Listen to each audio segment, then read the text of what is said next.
Welcome to stock market tip channel. So நம்ம வந்து இன்றைக்கி 28 பிப்ரவரியோட லாஸ்ட் நாள்.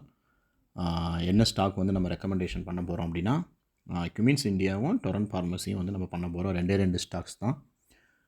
ஸோ நாளைக்கு வந்து மார்க்கெட்டோட மூவ்மெண்ட்டை பொறுத்து இந்த ரெண்டு ஸ்டாக்கும் வந்து நல்ல ஒரு மூவ்மெண்ட் இருக்க வாய்ப்பு இருக்குது. ஸோ நாங்கள் ஆல்ரெடி சொன்ன மாதிரி நாங்கள் செபி ரிஜிஸ்டர்டு பீப்புள் கிடையாது. ஜஸ்ட் ஃபார் த எஜுகேஷன் பர்பஸ்க்கு தான் இந்த வீடியோஸ் கொடுக்குறோம்.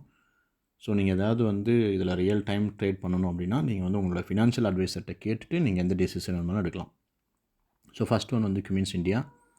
ஸோ குமின்ஸ் இந்தியா வந்து பார்த்திங்கன்னா ஆல்ரெடி இங்கே நோட் பண்ணி வச்சுருக்கோம். ஸோ ஃபஸ்ட்டு வந்து as usual same story. Green லைனை வந்து நமக்கு வந்து கிராஸ் பண்ணிச்சு அப்படின்னா ஃபஸ்ட்டு டார்கெட் வந்து 1601 வரும். 1601 கிராஸ் பண்ணிடுச்சுன்னா 1619 வரைக்கும் போகிறதுக்கான வாய்ப்பு இருக்குது அப்பர் சைடில். ஒருவேளை டவுன் சைடில் வந்து 1550 பிரேக் அவுட் ஆனிச்சுன்னா 1530 வரைக்கும் வர வாய்ப்பு இருக்குது. இதையும் பிரேக் அவுட் ஆனிச்சுன்னா 1514 வரைக்கும் வரதுக்கான வாய்ப்பு இருக்குது. இது வந்து Cummins India. So stop loss வந்து ஆல்வேஸ் நம்மளோட டார்கெட் ஃபஸ்ட்டு டார்கெட்டுக்கும் நீங்கள் என்ட்ரு ஆகிற பாயிண்ட்டுக்கும் இடையில எவ்வளோ பாயிண்ட்ஸ் வைக்கிறீங்களோ அதோட ஹாஃப் வந்து நீங்கள் வந்து ஸ்டாப் லாஸாக வச்சா போதும். அடுத்தது செகண்ட் வந்து torrent pharma. So torrent pharma வந்து அதே மாதிரி தான். ஸோ 1489 கிராஸ் பண்ணிச்சுன்னா 1502 வரைக்கும் வர வாய்ப்பு இருக்குது அப்பர் சைடில். ஸோ அதையும் பிரேக் அவுட் ஆனிச்சுன்னா 1516 வரைக்கும் வரதுக்கான வாய்ப்புகள் அருமையாக இருக்குது. அதே மாதிரி கீழே வந்து பார்த்திங்கன்னா 1470 வந்து கிராஸ் பண்ணிச்சு அப்படின்னா 1456 வரைக்கும் வர வாய்ப்பு இருக்குது.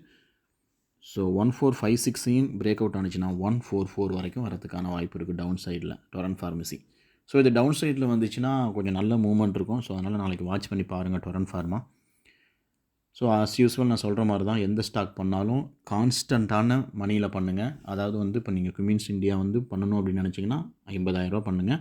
இல்லை 30,000 பண்ணணும்னா 30,000 பண்ணுங்கள். லாஸ் வந்தாலும் ப்ராஃபிட் வந்தாலும் உங்களோட மணி வந்து சேஞ்ச் ஆகவே கூடாது. உங்களோட இன்வெஸ்ட்மெண்ட் அப்படி இருந்தால் தான் எண்ட் ஆஃப் த மந்த் வந்து உங்களுக்கு எவ்வளோ பர்சன்டேஜ் ரிட்டர்ன்ஸ் இருக்குங்கிறத நீங்கள் பர்ஃபெக்டாக வந்து கண்டுபிடிக்க முடியும். அதேமாதிரி எவ்வளோ ட்ரேட் பண்ணும்போது 50,000 ரூபாய்க்கு உங்களால் என்ன குவான்டிட்டி வந்து குமின்ஸ் இந்தியா எடுக்க முடியுமோ அதை எடுத்தால் போதும். இன்ட்ராடேயில் டொரண்ட் ஃபார்மா என்ன குவான்டிட்டியில் எடுக்க முடியுமோ அதை எடுத்தால் போதும். அதே மாதிரி தான் வந்து எல்லா ஸ்டாக்ஸுக்கும். ஸோ இதை ஃபாலோ பண்ணுங்கள். இது உங்களுக்கு புரிஞ்சிருக்கும்னு நினைக்கிறேன். வேறு ஏதாவது கொஸ்டின்ஸ் இருந்தால் கமெண்ட் பண்ணுங்கள். தயவு செஞ்சு எங்களோட சேனலை வந்து சப்ஸ்கிரைப் பண்ணுங்கள். அவங்க ஃப்ரெண்ட்ஸுக்கு எல்லாத்துக்கும் ஷேர் பண்ணுங்கள். தேங்க்யூ ஃபார் வாட்சிங்.